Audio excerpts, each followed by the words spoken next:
नमस्कार, स्वागत छ यहाँहरूलाई नेपाल अनलाइन स्कुलको युट्युब च्यानलमा। आज हामी कक्षा 10 को स्वास्थ्य, जनसङ्ख्या र वातावरण शिक्षा भन्ने जुन विषय छ त्यो विषय अन्तर्गत रहेको इकाइ 5 मा पर्ने पारिवारिक जीवन शिक्षा तथा गुणस्तरीय जीवनको विगतमा एसएलसी अथवा एसईमा सोधिएका प्रश्नहरू र सोध्न सक्ने सम्भावित खालका प्रश्नहरू र त्यसको उत्तरहरू हामीले यो भिडियोमा लिएर आएका छौँ।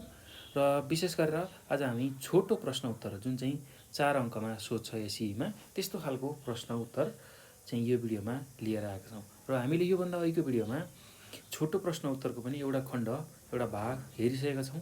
त्यसलाई पनि तपाईँहरूले हेरिसक्नु भएको होला। यदि हेर्नु भएको छैन भने तपाईँहरूले नेपाल अनलाइन स्कुलको युट्युब च्यानलमा गएर स्वास्थ्य, जनसङ्ख्या र वातावरण शिक्षा भन्ने जुन विषय छ त्यसलाई टाइप गरेर योभन्दा अघिका भिडियोहरू चाहिँ हेर्न सक्नुहुन्छ र योभन्दा अघिका एकाइहरू पनि हेर्न सक्नुहुन्छ र त्यसबाट आफ्नो एसईको तयारीलाई राम्रो बनाउन सक्नुहुन्छ है त। ल विशेष गरेर अब यसमा के कुरा ख्याल गर्नु भने भाइ बहिनीहरू, एसईमा तपाईँले जुन लेख्ने उत्तर छ त्यो चाहिँ तपाईँहरूको आफ्नो मौलिकता झल्काएर लेखेको उत्तरलाई नै सबैभन्दा बढी प्राथमिकता दिइन्छ र त्यसलाई नै बढी अङ्क चाहिँ दिने गरिन्छ है त। त्यो हुँदाखेरि तपाईँहरूले आफ्नो मौलिकता झल्काएर आफ्नो शैलीमा चाहिँ उत्तरहरू लेख्नुहोला र विशेष गरेर मुख्य बुँदाहरू तपाईँहरूले लेख्नुहोला र मुख्य बुँदाहरू लेखिसकेपछि अरू व्याख्या चाहिँ आफ्नै तरिकाले आफ्नै भाषा मिलाएर गर्नुभयो भने सबैभन्दा बढी अङ्क तपाईँहरूले प्राप्त गर्न सक्नुहुन्छ। ल यति कुरा मैले तपाईँहरूलाई जानकारी दिएँ र मैले यहाँ तपाईँहरूलाई जुन प्रश्नको उत्तरहरू गराउँछु त्यसमा पनि मुख्य बुँदाहरू लेख्नुपर्ने भए म लेखिदिन्छु, नभए म व्याख्या गरिदिन्छु। त्यसलाई चाहिँ एकदम ध्यानपूर्वक तपाईँहरूले सुन्नु भयो भने तपाईँहरूले सजिलै बुझ्नुहुन्छ र त्यही कुराहरूलाई आफ्नो परीक्षामा सजिलै लेख्न सक्नुहुन्छ है त। त्यही भएर एकदम ध्यानपूर्वक मैले यहाँ भनेको कुराहरूलाई सुन्नुहोला, उत्तरहरूलाई सुन्नुहोला र त्यसलाई चाहिँ आफ्नो परीक्षामा लेख्नुहोला। एसईमा त्यही सम्झेर त्यही बुझेर लेख्नुहोला है त। त्यो गर्नुभयो भने तपाईँहरूको एकदम राम्रो अङ्क आउँछ। ल त्यति कुरा तपाईँहरूले ख्याल गर्नुहोला। अब चाहिँ हामी हाम्रो प्रश्न र उत्तरतिर लाग्छौँ। ल अब पहिलो प्रश्न के छ भन्दाखेरि, दुई परिवारको समान आय स्रोत भए पनि गुणस्तरीय जीवन भने फरक हुन सक्छ, यस भनाइलाई उदाहरणसहित प्रश्न पार्नुहोस् भनेर सोधेको छ। ल हेर्नुहोस् त, 2070 सालको एसएलसीमा सोधेको प्रश्न रहेछ यो। दुई परिवारको समान आय स्रोत भए पनि गुणस्तरीय जीवन भने फरक हुन सक्छ, यस भनाइलाई उदाहरणसहित हामीले प्रश्न पार्नु छ। ल एकदम सहज छ यसको उत्तर, केही गाह्रो छैन। ल अब यसलाई कसरी लेख्ने भन्दाखेरि तपाईँहरू एकदम ध्यानपूर्वक सुन्नु होला है। पहिला म यसलाई भन्छु, यसको उत्तर कसरी लेख्ने त्यो कुराहरू भन्छु। ल सुरुमा यसरी लेख्न सकिन्छ, गुणस्तरीय जीवन भन्नाले मानिसका आधारभूत आवश्यकताहरू पुरा भइकन मनोवैज्ञानिक, आध्यात्मिक तथा भावनात्मक आवश्यकताहरू पुरा हुनुका साथै त्यसबाट प्राप्त हुने सन्तुष्टिको स्तर हो। ल यो कुरा तपाईँहरूले लेख्न सक्नुहुन्छ है। सुरुमा हामीले गुणस्तरीय जीवनको बारेमा चर्चा गर्ने। गुणस्तरीय जीवन भन्नाले मानिसका आधारभूत आवश्यकताहरू पुरा भइकन मनोवैज्ञानिक, आध्यात्मिक तथा भावनात्मक आवश्यकताहरू पुरा हुनुका साथै त्यसबाट प्राप्त हुने सन्तुष्टिको स्तर हो भनेर पहिला सुरुमा यो व्याख्या गर्ने। त्यसपछि यसमा के थप्न सकिन्छ भने, आर्थिक सम्पन्नताले आधारभूत र अन्य आवश्यकताहरू पुरा गर्नमा सहयोग गर्दछ। आवश्यकताहरू पुरा भए पनि त्यसबाट सन्तुष्टि नहुन सक्छ। त्यसैले आर्थिक रूपले सम्पन्न परिवार गुणस्तरीय नहुन पनि सक्छ। त्यो कुरा हामीले लेख्न सक्छौँ है त।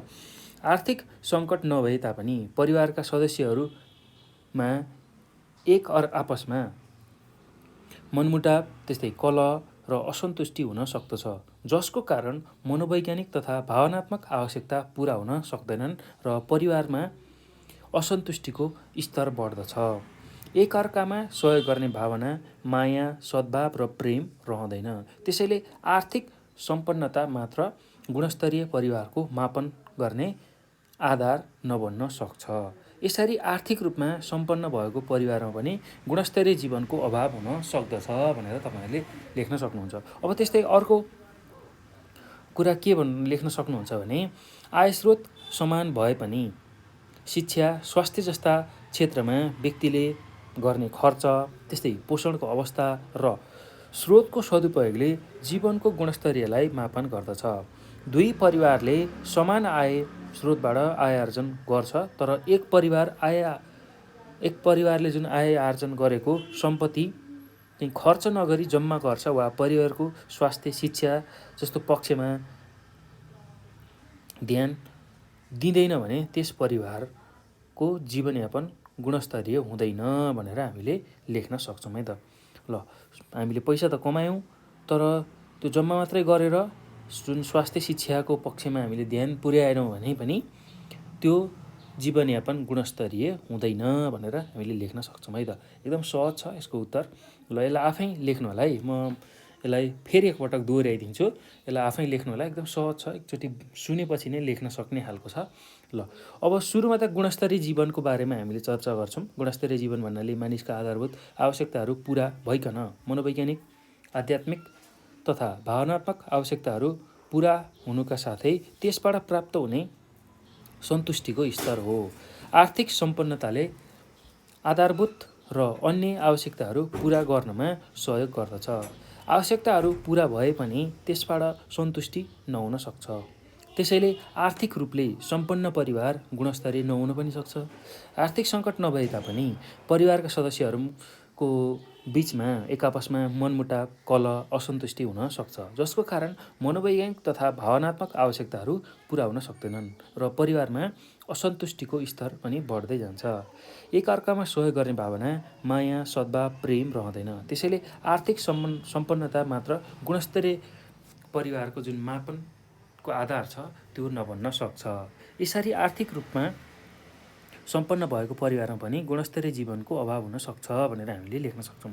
त्यसमा अझै के थप्न सक्छौँ भने अर्को कुरा, आय स्रोत समान भए पनि शिक्षा, स्वास्थ्य जस्तो क्षेत्रमा व्यक्तिले गर्ने खर्च, पोषणको अवस्था र स्रोतको सदुपयोगले जीवनको गुणस्तरीयलाई मापन गर्दछ।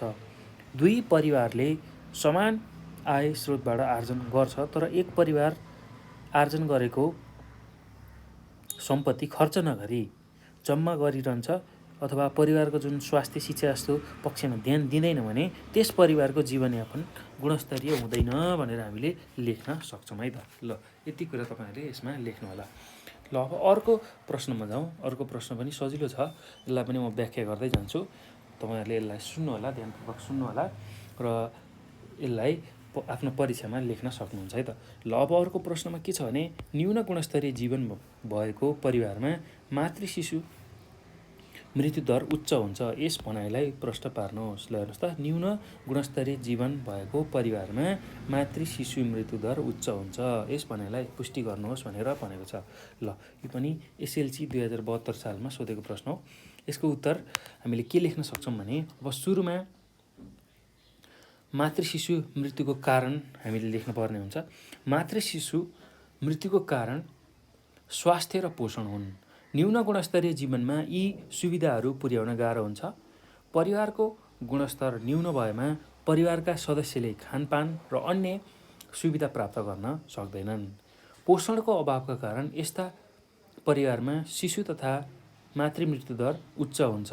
न्यून गुणस्तरीय जीवन भएको परिवारमा उच्च मातृ शिशु मृत्यु दर हुनुको कारण निम्नलिखित छन्। ल, अब त्यही कारणहरूलाई हामीले लेख्न सक्छौँ। पहिलो कारण के हुनसक्छ भने गर्भवती तथा सुत्केरी अवस्थामा समेत सन्तुलित खानाको अभावले हुने जुन कुपोषणहरू छ हो, त्यो कुपोषणको कारण बच्चाहरूको रोग प्रतिरोधात्मक क्षमता कमजोर हुन्छ र उनीहरूको धेरै नै कुपोषणको मात्रा देखिँदाखेरि उनीहरूको मृत्यु पनि हुनसक्छ। त्यो कुरा हामीले लेख्न सक्छौँ है त। अब दोस्रो बुँदामा के लेख्न सकिन्छ भने कमजोर आमाबाट जन्मेका सन्तान रोगी र कमजोर हुने साथै बालकले समेत सन्तुलित भोजन प्राप्त नगर्ने हुनाले रोगबाट चाँडै ग्रसित हुन्छ। त्यस्तै अर्को बुँदामा के लेख्न सकिन्छ भने रोगी बालकले समयमा नै उपचार पाउन नसकी चाँडै मृत्युको मुखमा पुग्छ भनेर लेख्न सक्नुहुन्छ है त। ल, एकदम सहज छ, केही गाह्रो छैन। ल, यसको उत्तरमा तपाईँहरूले के चाहिँ कुरा छुटाउनै हुँदैन भने न्यून गुणस्तरीय जीवन भएको परिवारमा मातृ शिशु दर मृत्यु चाहिँ उच्च हुन्छ भनेर सोधेको छ। अब मातृ शिशु मृत्युको कारण पहिला लेख्नुहोस् है त। मातृ शिशु मृत्यु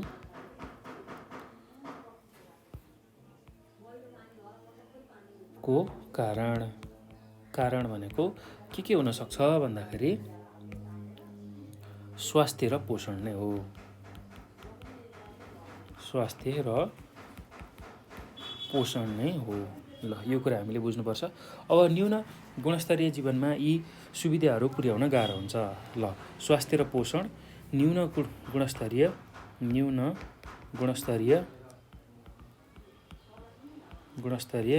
जीवनमा पुर्याउन कठिन हुन्छ। ल स्वास्थ्य र पोषण चाहिँ न्यून गुणस्तरीय जीवनमा पुर्याउन कठिन हुन्छ, जसको फलस्वरूप अथवा पोषणको अभावका कारण। ल पोषणको अभावका कारण शिशु तथा आमाको मृत्युदर उच्च हुन्छ। शिशु तथा मातृ मृत्युदर उच्च हुन्छ। ल यो कुरा हामीले बुझ्नु पर्यो है त। अब यसरी न्यून गुणस्तरीय जीवन भएको परिवारमा मातृ शिशु मृत्युदर उच्च हुनुको कारणहरू। ल अब यही कुरालाई हामी लेखौँ है त। निम्न अथवा न्यून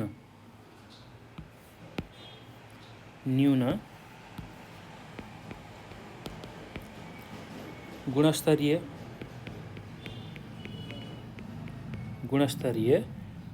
जीवन भएको परिवारमा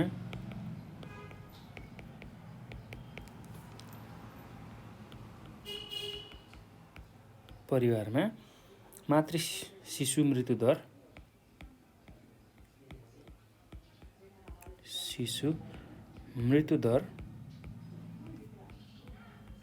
उच्च हुनुको कारण। ल यसमा पहिलो कारण के हुन सक्छ भन्दाखेरि गर्भवती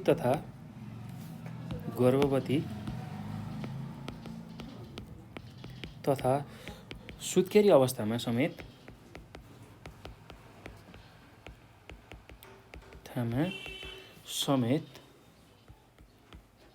सन्तुलित भोजनको अभाव हुँदा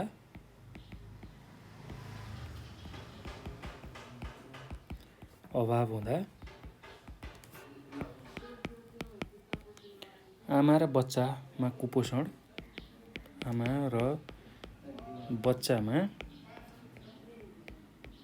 कुपोषण देखा पर्नु। ल त्यस्तै अर्को दोस्रो बुँदामा के लेख्न सक्नुहुन्छ भने कमजोर आमाबाट जन्मेको सन्तान कमजोर आमाबाट जन्मेको सन्तान कमजोर हुनुका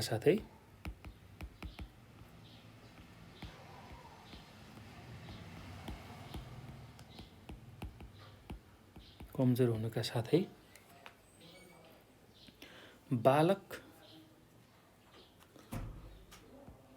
बालकले समेत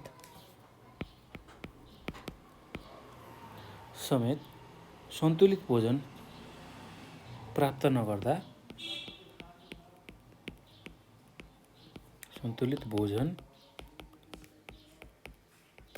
नगर्दा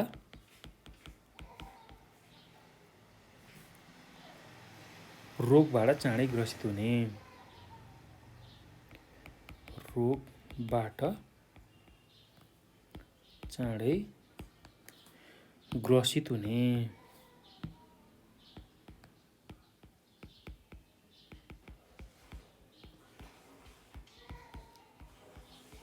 ल यो कुरा लेख्नु होला।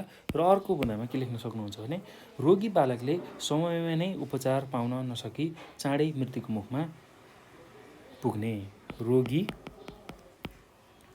बालकले समयमा नै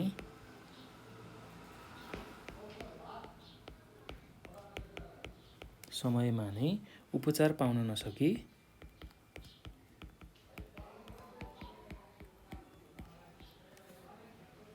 चाँडै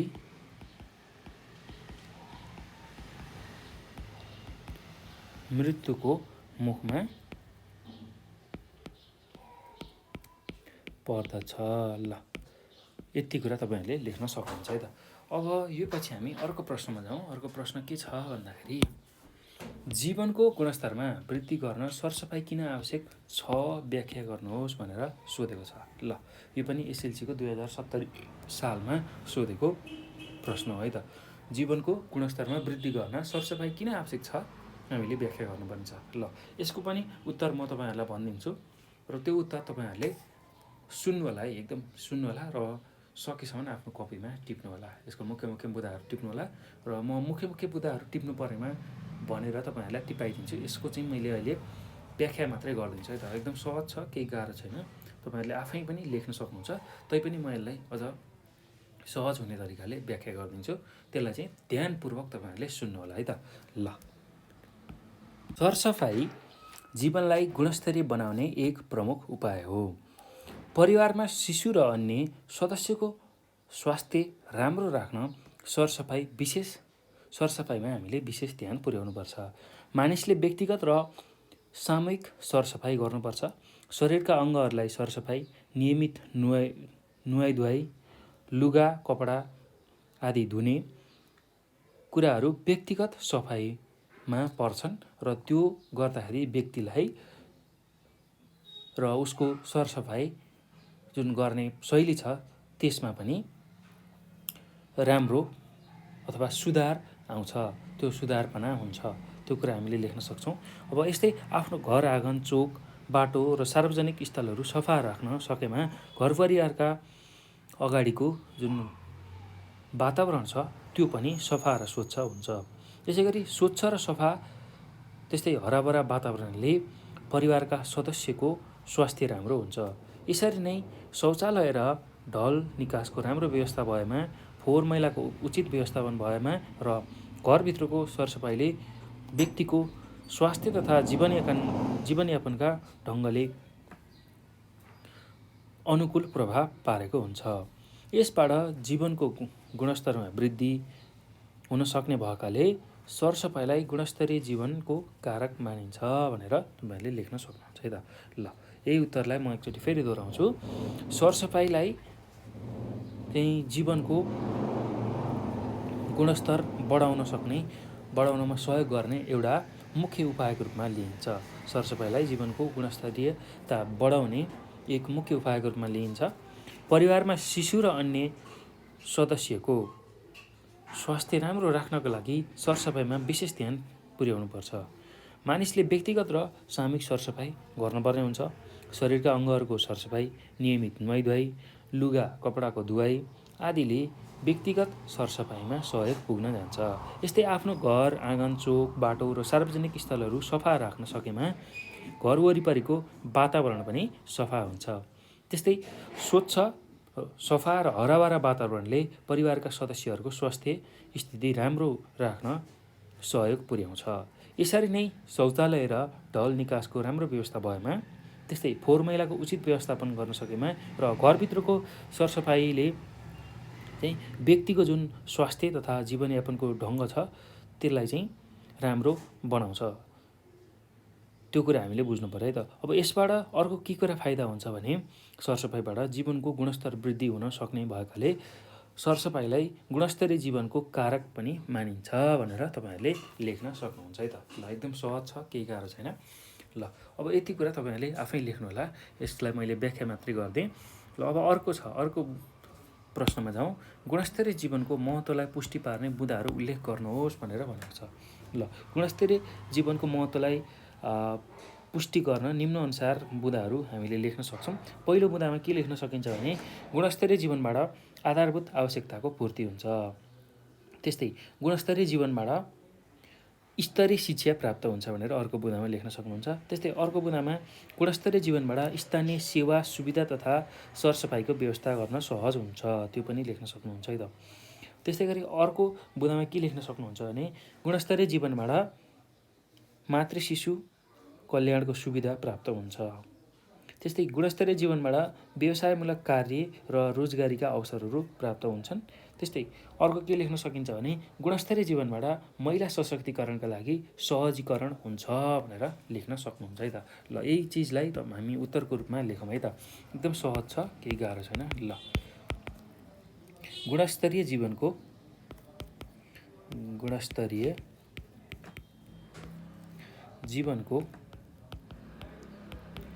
महत्त्वलाई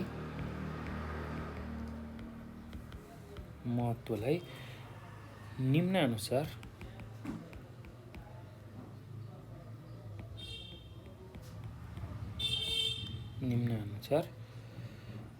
देखाउन सकिन्छ।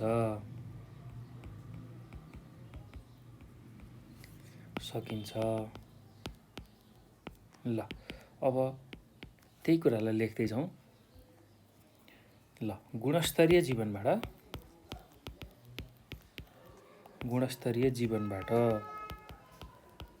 ल अब यही चिजबाटै तपाईँहरूले लेख्न सक्नुहुन्छ है। गुणस्तरीय जीवनबाट के प्राप्त हुन्छ त्यही चिजलाई लेखौँ है।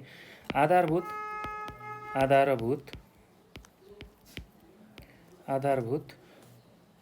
आवश्यकताको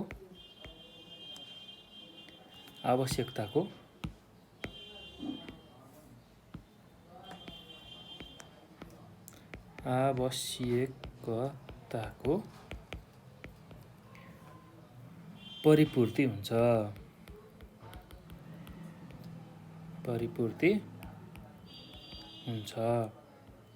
ल यो कुरा लेख्न सक्नुहुन्छ। त्यस्तै गरी अब यो पछि अर्कोमा गुणस्तरीय जीवनबाट स्तरीय शिक्षा प्राप्त हुन्छ। स्तरीय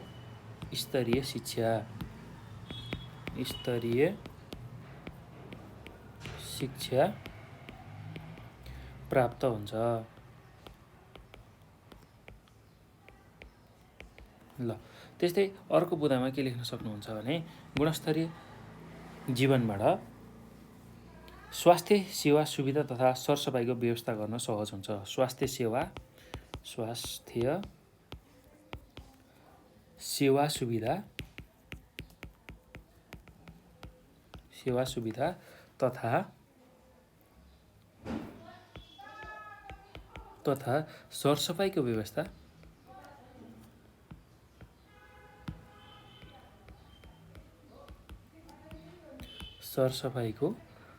व्यवस्था गर्न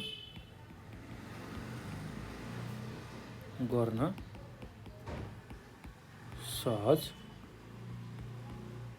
हुन्छ। त्यस्तै गुणस्तरीय जीवनबाट अर्को के कुरा प्राप्त हुन्छ भने मातृ शिशु कल्याणको सुविधा प्राप्त हुन्छ। मातृ शिशु कल्याणको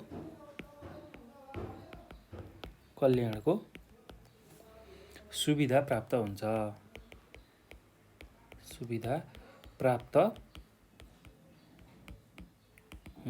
ल त्यस्तै गरी अब गुणस्तरीय जीवनबाट अर्को चिज के प्राप्त हुन्छ भने व्यवसायमूलक कार्य र रोजगारीका अवसरहरू प्राप्त हुन्छन्। व्यवसायमूलक कार्य र रोजगारीका अवसरहरू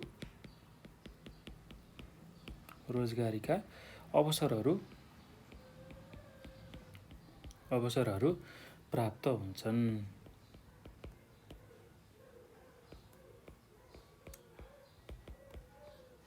ल त्यस्तै अब गुणस्तरीय जीवनबाट अर्को के चिज प्राप्त हुन्छ भने महिला सशक्तिकरणका लागि सहज हुन्छ।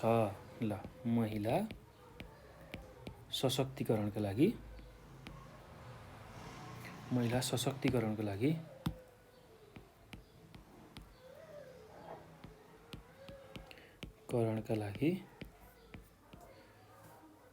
सहज हुन्छ अथवा सहजीकरण हुन्छ।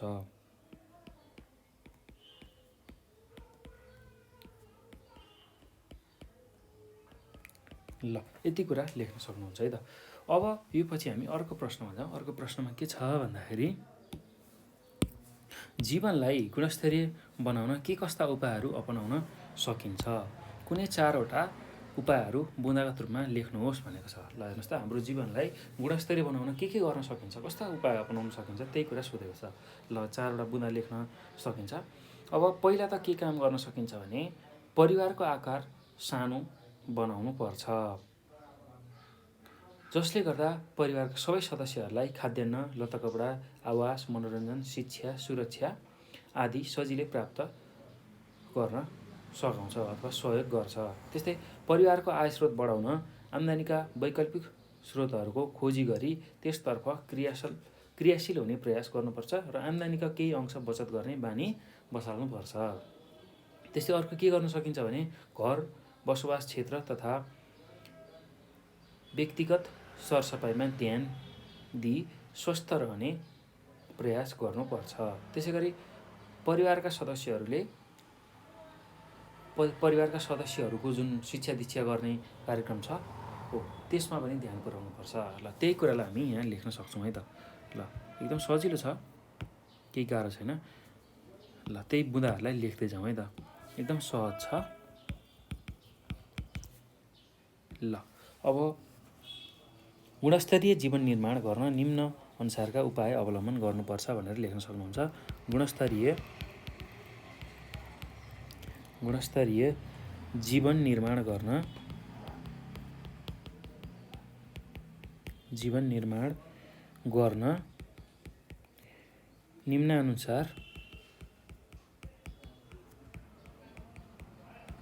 निम्नानुसारका उपायहरू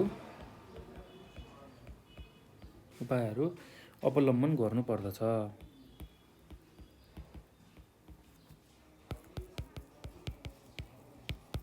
ल पहिलोमा के गर्न सकिन्छ, पहिलो बुँदामा भन्दाखेरि परिवारको आकार सानो बनाउनुपर्छ।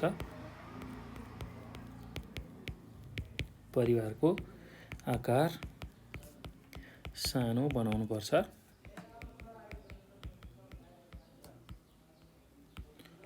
बनाउनुपर्छ, जसले गर्दा परिवारका सबै सदस्यहरूलाई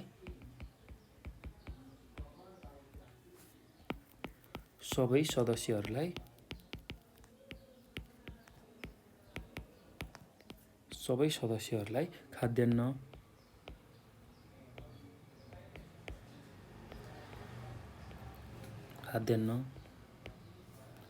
त्यस्तै गरी लत्ता कपडा, आवास, मनोरञ्जन,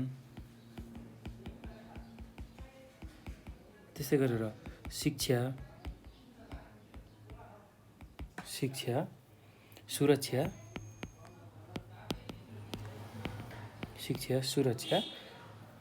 आदि सजिलै पुर्याउन सकियोस्।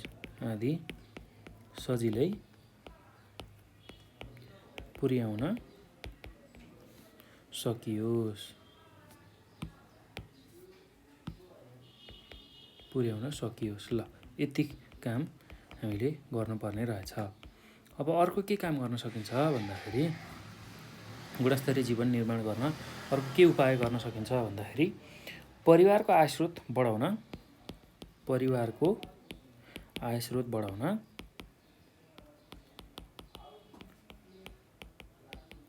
बढाउन आम्दानीका वैकल्पिक स्रोतहरूको खोजी गर्नुपर्छ।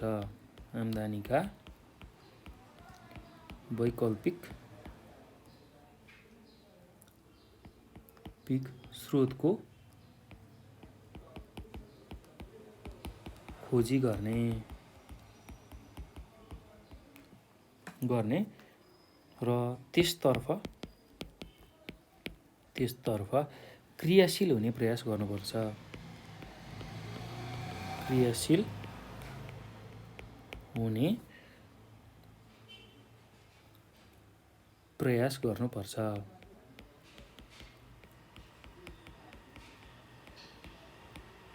ल त्यो कुरा गर्नु पर्यो र आम्दानीको केही अंश बचत गर्ने बानी बसाल्नुपर्छ र आम्दानीको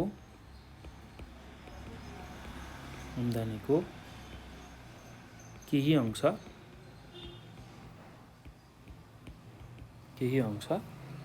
बचत गर्ने गर्ने बानी बसाल्नुपर्छ।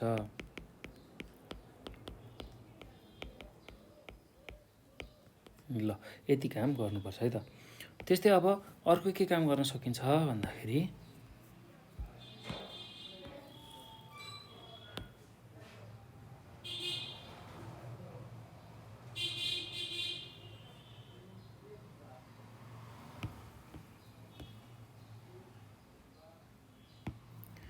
अर्को के काम गर्न सकिन्छ भने घर बसोबास क्षेत्र तथा व्यक्तिगत सरसफाइमा ध्यान दिई स्वस्थ रहने प्रयास गर्नुपर्छ। ल त्यो पनि लेख्न सकिन्छ है त। घर बसोबास क्षेत्र तथा व्यक्तिगत सरसफाइमा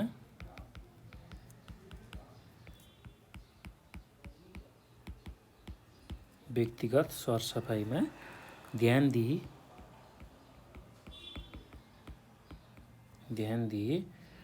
स्वस्थ रहने प्रयास गर्नुपर्छ।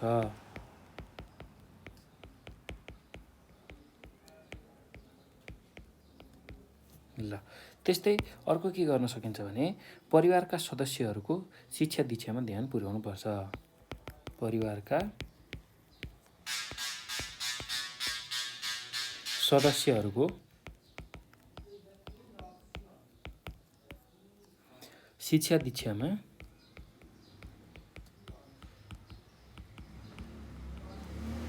ध्यान पुर्याउनुपर्छ।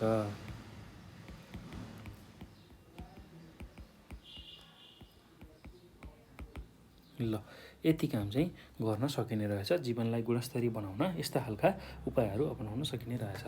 ल अब यो पछि हामी अर्को प्रश्नमा जाउँ। अर्को प्रश्नमा के छ भन्दाखेरि आर्थिक स्तर सम्पन्न भएको परिवारमा पनि गुणस्तरीय जीवनको अभाव हुन सक्छ किन भनेर सोधेको छ। ल हेर्नुहोस् त, जुन परिवारमा आर्थिक स्थिति सम्पन्न छ अथवा गुणस्तरीय जीवन छ तर पनि त्यहाँ चाहिँ गुणस्तरीय जीवनकै अभाव खड्किन सक्छ। हामीले बाहिर रूपमा हेर्दाखेरि आर्थिक रूपमा सम्पन्न हुँदाखेरि गुणस्तरीय जीवन भन्ने गर्छौँ, तर त्यो हुँदाहुँदै पनि उनीहरूको जुन गुणस्तरीय जीवन हुनुपर्ने हो त्यसमा अभाव देखिरहेको हामी पाउँछौँ। त्यो किन हुन्छ भनेर हामीलाई प्रश्नले सोधेको छ। ल अब यसको उत्तर पनि एकदम सहज छ, केही गाह्रो छैन। म यसलाई भनिदिन्छु, तपाईँहरूले त्यसलाई सुन्नु होला र लेख्नु होला है त। ल एकदम सहज छ, केही गाह्रो छैन। ल अब यसको उत्तरमा के लेख्न सकिन्छ भने गुणस्तरीय जीवन भन्नाले मानिसका आधारभूत आवश्यकताहरू पुरा भइकन मनोवैज्ञानिक, आध्यात्मिक तथा भावनात्मक आवश्यकताहरू पुरा हुनुका साथै त्यसबाट प्राप्त हुने सन्तुष्टिको स्तर हो। त्यस्तै आर्थिक सम्पन्नताले आधारभूत र अन्य आवश्यकताहरू पुरा गर्नमा सहयोग गर्दछ। आवश्यकताहरू पुरा भए पनि त्यसबाट सन्तुष्टि नहुन सक्छ। त्यसैले आर्थिक रूपले सम्पन्न परिवार गुणस्तरीय नहुन पनि सक्छ। आर्थिक सङ्कट नभए तापनि परिवारका सदस्यहरूमा एक आपसमा मनमुटाव, कलह र असन्तुष्टि हुन सक्दछ, जसको कारण मनोवैज्ञानिक तथा भावनात्मक आवश्यकताहरू पुरा हुन सक्दैनन् र परिवारको जुन असन्तुष्टिको स्तर छ त्यो बढ्दै जान्छ। एकअर्कामा सहयोग गर्ने भावना, माया, सद्भाव, प्रेम रहँदैन। त्यसैले आर्थिक सम्पन्नता मात्र गुणस्तरीय परिवारको मापन गर्ने आधार नबन्न सक्छ। यसरी आर्थिक रूपमा सम्पन्न भएको परिवारमा पनि गुणस्तरीय जीवनको अभाव हुन सक्दछ भनेर तपाईँहरूले लेख्न सक्नुहुन्छ है त। एकदम सजिलो छ, केही गाह्रो छैन। ल यसलाई फेरि एकचोटि म दोहोऱ्याइदिन्छु, त्यो गर्दाखेरि तपाईँहरूलाई सजिलो हुन्छ सम्झिनको लागि।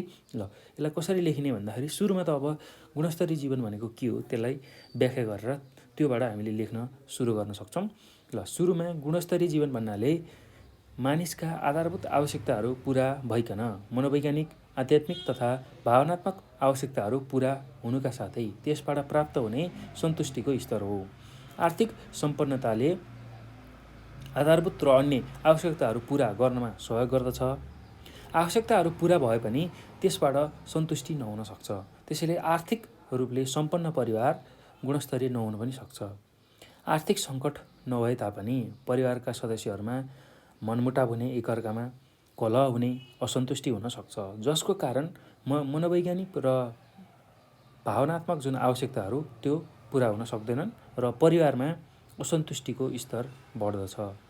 एकअर्कामा सहयोग गर्ने भावना, त्यस्तै माया, सद्भाव र प्रेम रहँदैन। त्यसैले आर्थिक सम्पन्नता मात्र गुणस्तरीय परिवारको मापन गर्ने आधार नबन्न सक्छ। यसरी आर्थिक रूपमा सम्पन्न भएको परिवारमा पनि गुणस्तरीय जीवनको अभाव हुन सक्छ भनेर तपाईँहरूले लेख्न सक्नुहुन्छ है त। एकदम सहज छ, केही गाह्रो छैन। ल अब यो पछि हामी अर्को प्रश्नमा जाउँ। अर्को प्रश्न के छ भन्दाखेरि गुणस्तरीय जीवन र न्यून स्तरीय जीवन कसरी एक अर्कामा अन्तर्सम्बन्धित हुन्छन्, उदाहरणसहित पुष्टि गर्नुहोस् भनेर सोधेको छ। ल गुणस्तरीय जीवन र न्यून स्तरीय जीवन कसरी चाहिँ एक अर्कामा अन्तर्सम्बन्धित हुन्छन् भनेर सोधेको छ। ल यसलाई उदाहरणसहित हामीले पुष्टि गर्नु छ। एकदम सजिलो छ है, केही गाह्रो छैन। ल अब यसको उत्तर म भन्छु, तपाईँहरूले एकदम ध्यानपूर्वक सुन्नु होला है। र यसलाई म दोहोऱ्याएर पनि भन्छु, एकदम ध्यानपूर्वक सुन्नुभयो भने सुनेकै आधारमा तपाईँहरूले लेख्न सक्नुहुन्छ है त परीक्षामा। ल गुणस्तरीय जीवन र न्यून स्तरीय जीवन एक अर्काका परिपूरक हुन्। यदि गुणस्तरीय जीवनका तत्त्वहरू स्वास्थ्य, शिक्षा, पोषिलो खाना, परिवारको आयस्रोत आदि कुराहरूमा ह्रास आउन थाल्यो भने स्वतः हाम्रो जीवन न्यून स्तरीय हुन थाल्छ। यदि न्यून स्तरीय जीवनका प्रभावहरू कम हुन थाल्यो भने हाम्रो जीवन गुणस्तरीय हुन थाल्छ। ल यसरी चाहिँ एक अर्काका पूरक रहेछन् है गुणस्तरीय जीवन र न्यून स्तरीय जीवन, त्यो कुरा हामीले लेख्नुपर्छ। अब त्यस्तै गुणस्तरीय जीवन प्राप्त गर्न भर्याङ चढे जस्तो मेहनत गर्नुपर्छ, तर न्यून स्तरीय जीवन जिउन भर्याङ ओर्ले जस्तो सजिलो हुन सक्छ। तसर्थ हामीले गुणस्तरीय जीवन प्राप्त गर्न निरन्तर यसका तत्त्वहरूलाई जोगाइराख्नु पर्दछ। संसारमा गुणस्तरीय जीवनको परिभाषा यही हो भनेर किटान गर्न कठिन छ। वास्तवमा गुणस्तरीय जीवन देश, काल, परिस्थिति, ठाउँ तथा व्यक्तिपिछे फरक हुन्छ। त्यस्तै भौतिक सुविधाले सम्पन्न ठुलो भवनमा बस्ने व्यक्तिहरू पनि असन्तुष्टि छन् र छाप्रोमा बस्ने कैयौँ परिवार पनि सन्तोषजनक रूपमा बाँचेका छन्। यहाँ न्यूनतम वस्तुहरूको प्रयोगबाट प्राप्त सन्तुष्टिको स्तर नै गुणस्तरीय जीवन हो भन्नुपर्ने हुन्छ। न्यूनतम वस्तुहरूको प्रयोगबाट प्राप्त जुन सन्तुष्टिको स्तर छ त्यो नै गुणस्तरीय जीवन हो भन्नुपर्ने हुन्छ। तर कसैले अथवा कसैको जीवन पनि पुरै गुणस्तर र पुरै न्यून स्तर हुन सक्दैन। हेर्नुहोस् त, कसैको जीवन पुरै गुणस्तर र पुरै न्यून स्तर पनि हुन सक्दैन, केही घटी बढी भइरहन्छ।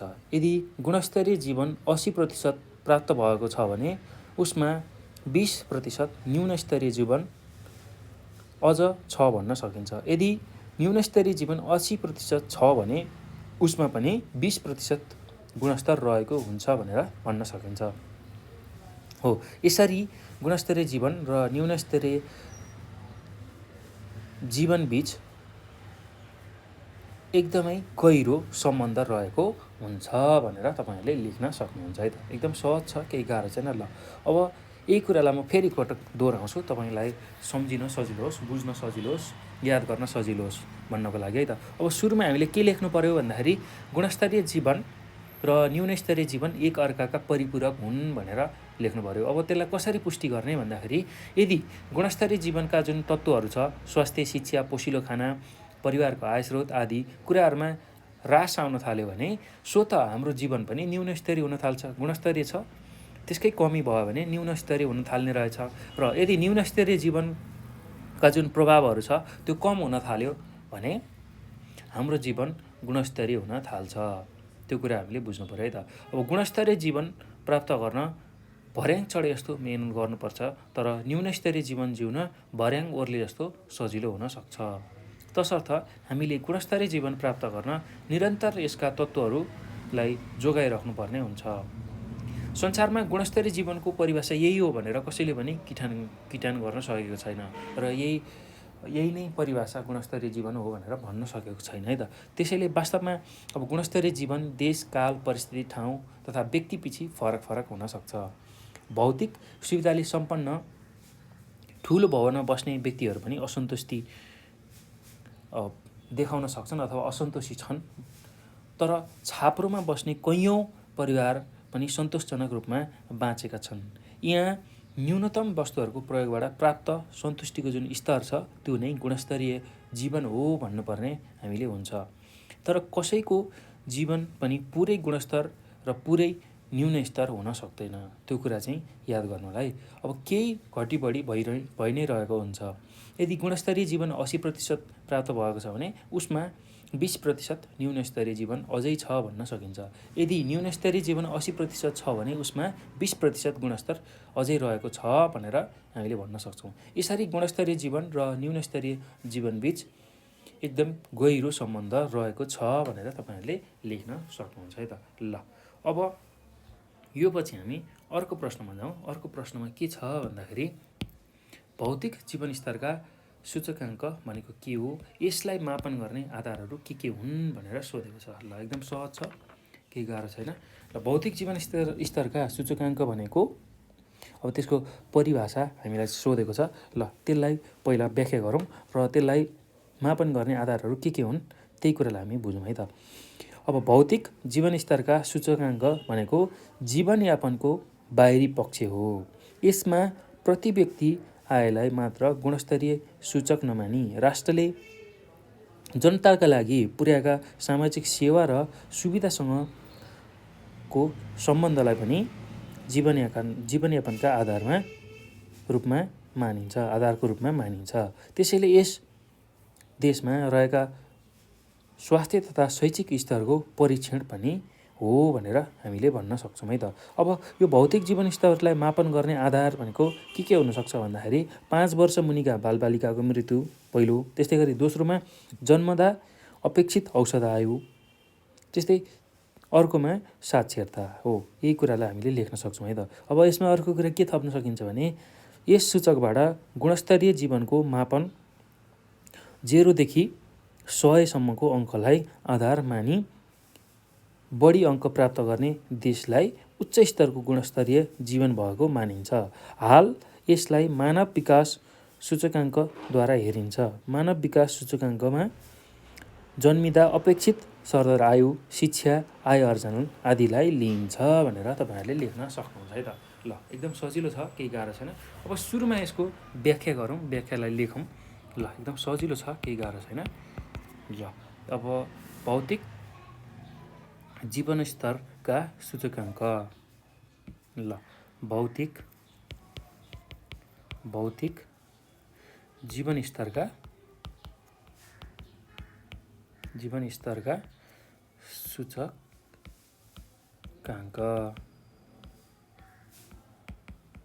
ल अब यसमा हामीले यसको व्याख्या कसरी गर्छौँ भने भौतिक जीवनस्तरका सूचकाङ्क भनेको जीवनयापनको बाहिरी पक्ष हो। भौतिक जीवनस्तरका सूचकाङ्क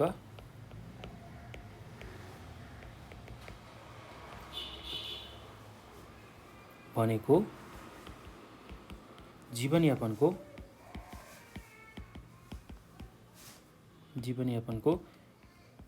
बाहिरी पक्ष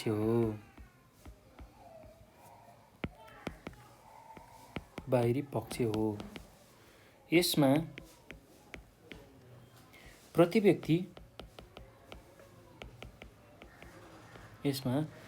व्यक्ति आयलाई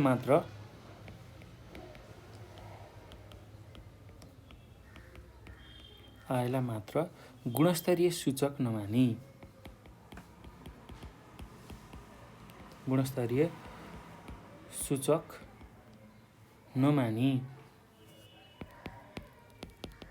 नमानी राष्ट्रले जनताका लागि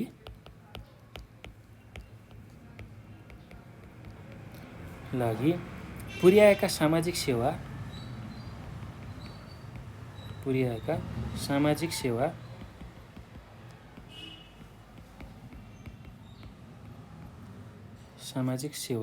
र सुविधासँगको सम्बन्धलाई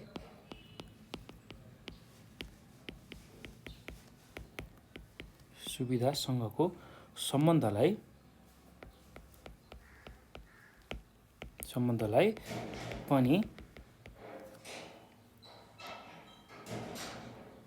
जीवनयापनका आधार मानिन्छ। जीवनयापनका आधार मानिन्छ। ल यति कुरा तपाईँहरूले लेख्न सक्नुहुन्छ है त। अब भौतिक जीवनस्तर मापन गर्ने आधार भनेर त्यसलाई पनि लेखौँ है त छोटकरीमा। भौतिक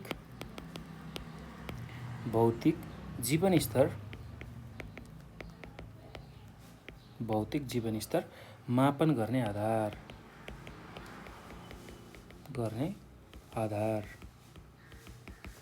ल अब यसमा पहिलो भनेको 5 वर्ष मुनिका बालबालिकाको मृत्यु।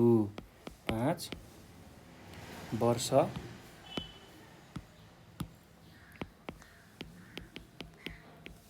मुनिका बालबालिकाको मृत्यु।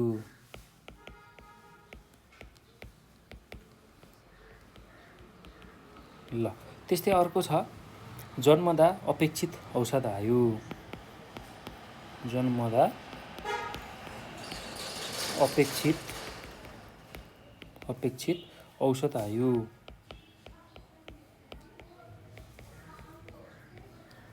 त्यस्तै अर्को छ साक्षरता। ल यति कुरा तपाईँहरूले लेख्न सक्नुहुन्छ है त। ल एकदम सहज छ। अब यति कुरामा अरू केही कुरा थप्न सक्नुहुन्छ भने यस सूचकबाट, जुन यो सूचक छ, यो सूचकबाट गुणस्तरीय जीवनको मापन 0 अथवा 0 - 100 सम्मको अङ्कलाई आधार मानी बढी अङ्क प्राप्त गर्ने देशलाई उच्च स्तरको गुणस्तरीय जीवन भएको मानिन्छ। हाल यसलाई मानव विकास सूचकाङ्कद्वारा हेरिन्छ। मानव विकास सूचकाङ्कमा जन्मिँदा अपेक्षित सरदर आयु, शिक्षा, आय आर्जन आदिलाई लिइन्छ भनेर पनि लेख्न सक्नुहुन्छ है त। ल अब यो पछि हामी अर्को प्रश्नमा जाउँ। अर्को प्रश्नमा के छ भन्दाखेरि गुणस्तरीय जीवन निर्माणमा उपयुक्त उमेरमा विवाह र जन्मान्तरको योगदानबारे संक्षेपमा वर्णन गर्नुहोस् भनेर सोधेको छ। ल हेर्नुहोस् त, गुणस्तरीय जीवन बनाउनका लागि उपयुक्त उमेरमा विवाह गर्ने र जन्मान्तरमा बच्चाहरूलाई जन्माउने जुन कार्य छ त्यो गरियो भने हाम्रो गुणस्तरीय जीवन हामीले पाउन सक्छौँ। कसरी भनेर हामीले लेख्नुपर्ने छ। ल संक्षेपमा वर्णन गर्नुपर्ने छ। एकदम सहज छ है क्वेसन। ल अब यसको उत्तरमा के लेख्न सकिन्छ भने यसको उत्तर लेख्नु होला। म तपाईँहरूलाई बताइदिन्छु यसको उत्तर। त्यही कुराहरूलाई तपाईँहरूले सहजै लेख्न सक्नुहुन्छ है त। ल यसलाई ध्यानपूर्वक सुन्नु होला। यसको उत्तरमा कसरी लेख्न सकिन्छ भने गुणस्तरीय जीवनका लागि उपयुक्त उमेरमा विवाह गर्नु राम्रो हुन्छ। बिहेका लागि उपयुक्त उमेर भनेको आर्थिक, सामाजिक र शारीरिक दृष्टिले उपयुक्त उमेर हो। चाँडो विवाहले बढी सन्तान जन्मने, आमाको स्वास्थ्य नराम्रो हुने, बच्चाहरूको उचित पालनपोषण नहुने, बच्चाहरू शारीरिक, मानसिक र बौद्धिक रूपमा कमजोर हुने हुन्छ। उपयुक्त समयमा बिहे गरेमा जीवनसाथीको छनौट गर्न, आमाबुवा बन्ने जिम्मेवारी लिन र परिवारलाई खुसी बनाउन सहयोग पुग्ने भएकाले गुणस्तरीय जीवनका लागि उपयुक्त समयमा विवाह गर्नु आवश्यक हुन्छ। त्यस्तै अब जन्मान्तरको कुरामा कसरी लेख्न सकिन्छ भने दुई बच्चाको बीचको जन्मान्तरले परिवारको गुणस्तरमा असर पार्छ। छिटो छिटो बच्चा नजन्माई एउटा बच्चा र अर्को बच्चाको बीचमा करिब 5 वर्ष र त्योभन्दा माथिको फरक पारी बच्चा जन्माएमा आमा र शिशु दुवैको स्वास्थ्य राम्रो हुन्छ र परिवारमा बच्चा हुर्काउन पनि गाह्रो पर्दैन। उपयुक्त अन्तरमा जन्मेका बच्चा शारीरिक, मानसिक र बौद्धिक रूपमा सबल हुने भएकाले यसले परिवारको गुणस्तरमा पनि वृद्धि गर्दछ भनेर तपाईँहरूले लेख्न सक्नुहुन्छ है त। एकदम सहज छ, केही गाह्रो छैन। ल यही चिजलाई फेरि एकपटक म दोहोऱ्याउँछु कसरी लेख्ने, के लेख्ने भनेर। ल हामीलाई प्रश्न के सोधेको छ भन्दा गुणस्तरीय जीवन निर्माणमा उपयुक्त उमेरमा विवाह र जन्मान्तरको योगदानबारे संक्षेपमा वर्णन गर्नुहोस् भनेको छ। ल अब यसको उत्तरमा यसरी लेख्न सकिन्छ। गुणस्तरीय जीवनका लागि उपयुक्त उमेरमा विवाह गर्नु राम्रो हुन्छ। विवाहका लागि उपयुक्त उमेर भनेको आर्थिक, सामाजिक र शारीरिक दृष्टिले उपयुक्त उमेर हो। चाँडो विवाहले बढी सन्तान जन्मने, आमाको स्वास्थ्य नराम्रो हुने, बच्चाको उचित पालनपोषण नहुने, बच्चाहरू शारीरिक, मानसिक र बौद्धिक रूपमा कमजोर हुने हुन्छ। उपयुक्त समयमा विवाह गरेमा जीवनसाथीको छनौट गर्न, त्यस्तै गरेर आमा बुवा बन्ने जिम्मेवारी लिन र परिवारलाई खुसी बनाउन सहयोग पुग्ने भएकाले गुणस्तरीय जीवनका लागि उपयुक्त उमेरमा अथवा समयमा विवाह गर्नु आवश्यक हुन्छ। अब जन्मान्तरको लागि कसरी लेख्न सक्नुहुन्छ भने जन्मान्तरले गुणस्तरीय जीवनमा कसरी फरक पार्छ भन्दाखेरि यदि दुई बच्चाको बीचको जन्मान्तरले परिवारमा रहने जुन गुणस्तर छ, परिवारले जिउने गुणस्तर छ, त्यसलाई फरक पार्ने हामीले पाउँछौँ। र छिटो छिटो बच्चा नजन्माई एउटा बच्चा र अर्को बच्चाको बिचमा करिब 5 वर्ष र त्योभन्दा माथिको उमेर फरक पारेर बच्चा जन्माएमा आमा र शिशु दुवैको स्वास्थ्य स्थिति राम्रो हुन्छ र परिवारमा बच्चा हुर्काउन पनि गाह्रो पर्दैन। उपयुक्त अन्तरमा जन्मेका बच्चाहरू शारीरिक, मानसिक र बौद्धिक रूपमा सबल हुने भएकाले यसले परिवारको गुणस्तर वृद्धि गर्न सहयोग पुर्याउँछ भनेर तपाईँहरूले लेख्न सक्नुहुन्छ है त। ल, एकदम सहज छ, केही पनि गाह्रो छैन भाइ बहिनीहरू। ल, यो जुन कुराहरू मैले यहाँ व्याख्या गरेँ भने त्यही कुराहरूलाई सुनेकै आधारमा तपाईँहरूले लेख्न सक्नुहुन्छ। एकदम सहज छ, केही गाह्रो छैन। ल, अब यो सँगसँगै भाइ बहिनीहरू हामीले यो इकाइ 5 मा रहेको पारिवारिक जीवन शिक्षा तथा गुणस्तरीय जीवनको जुन छोटो प्रश्न उत्तर हो, जुन चाहिँ 4 अङ्कमा सोध्ने गर्थ्यो एसएलसीमा र विगतमा एससीईमा सोधेको प्रश्न र सोध्न सक्ने खालका सम्भावित प्रश्नहरू हामीले समाधान गऱ्यौँ, त्यसको बारेमा चर्चा गऱ्यौँ। र तपाईँहरूले यो भिडियो हेरिसकेपछि धेरै कुराहरू थाहा पाइसक्नुभयो। एससीईको लागि कसरी लेख्ने रहेछ, कति कुराहरू लेख्ने रहेछ, त्यो कुरा जानिसक्नु भएको छ। र यही अनुसार तपाईँहरूले आफ्नो एससीईको परीक्षामा लेख्नुभयो भने पक्कै पनि राम्रो अङ्क प्राप्त गर्न सक्नुहुन्छ। र मैले यहाँ लेखाइदिएका मुख्य बुदागत कुराहरूलाई टिप्पण गर्नुहोस् र आफ्नो शैलीमा तपाईँहरूले परीक्षामा लेख्नुहोस्। त्यो गर्नुभयो भने तपाईँहरूले बढी अङ्क प्राप्त गर्न सक्नुहुन्छ। र तपाईँको एससीईमा पनि त्यही मापदण्ड बनाएको छ, जसले चाहिँ आफ्नो मौलिक उत्तरलाई चाहिँ प्राथमिकतामा राखेर लेख्छ प्रश्नको उत्तरहरू, त्यसैलाई नै बढी अङ्क दिने भन्ने कुरा प्रष्टै लेखिएको हुन्छ। र त्यही अनुसार तपाईँहरूले पनि त्यही कुरालाई पालना गर्नुहोला। यहाँ मैले जुन बुँदाहरू लेखाएको छु त्यो बुँदाहरूलाई टिप्नुहोला, याद गर्नुहोला र त्यसलाई आफ्नो शैलीमा चाहिँ व्याख्या गर्न सक्नुहुन्छ है त। त्यो गर्नुभयो भने तपाईँहरूको धेरै अङ्क आउँछ। ल, अब यो सँगसँगै भाइ बहिनीहरू तपाईँहरूले यो भिडियो हेरिसक्दा धेरै कुराहरू बुझिसक्नु भएको छ। यदि केही कुराहरू बुझ्नु भएको छैन भने तपाईँहरूले हामीलाई 9849595895 यो नम्बरमा कल गरेर आफ्नो जिज्ञासा समस्याहरू राख्न सक्नुहुन्छ। त्यसै गरी यही नम्बरमा भाइबर, त्यसै गरी व्हाट्सएपमा पनि हामीसँग जोडिएर आफ्नो जिज्ञासा समस्याहरू राख्न सक्नुहुन्छ र हामी त्यसको समाधान तपाईँहरूमाझ लिएर आउँछौँ। त्यस्तै गरेर नेपाल अनलाइन स्कुलको फेसबुक, नेपाल अनलाइन स्कुलको फेसबुक र टिकटकमा पनि हामीलाई फलो गर्न सक्नुहुन्छ र आफ्नो जिज्ञासा समस्याहरू हामीमाझ राख्न सक्नुहुन्छ। हामी त्यसको समाधान लिएर आउनेछौँ। र यो भिडियो हेरिसकेपछि आफ्नो साथीहरूलाई यसको बारेमा जानकारी दिनुहोला, सेयर गर्नुहोला र एससीई दिने जति पनि साथीहरू हुनुहुन्छ उहाँहरूलाई चाहिँ यसको बारेमा जानकारी दिनुभयो भने पक्कै पनि उहाँहरूले पनि ठुलो लाभ लिन पाउनुहुन्छ है त। त्यसैले यसलाई जति सक्दो सेयर गर्नुहोला, लाइक गर्नुहोला र कमेन्ट पनि गर्नुहोला यदि कुनै कुराहरू बुझिएन भने। र नेपाल अनलाइन स्कुलको युट्युब च्यानललाई सब्सक्राइब गर्न नभुल्नुहोला र सब्सक्राइब गरेर बेल आइकन पनि दबाउनुहोला। त्यो गर्नुभयो भने तपाईँहरूलाई हामीले अपलोड गर्ने जुन भिडियोहरू छ त्यो चाहिँ सबैभन्दा चाँडो प्राप्त हुन्छ र तपाईँहरूले त्यसबाट फाइदा लिन सक्नुहुन्छ है त। ल भाइ बहिनीहरू, अब हामी योभन्दा पछिको भिडियोमा चाहिँ यही एकाइको पारिवारिक जीवन शिक्षा तथा गुणस्तरीय जीवनको लामो उत्तरहरू लिएर आउँछौँ, जुन चाहिँ 7 मार्क्समा एससीईमा सोध्ने गर्छ। त्यही उत्तरहरू हेर्छौँ र त्यो भिडियोलाई पनि नछुटाइकन हेर्नुहोला है त। ल, अब यो भिडियो हेर्नुभएकोमा चाहिँ यहाँहरूलाई धेरै धेरै धन्यवाद।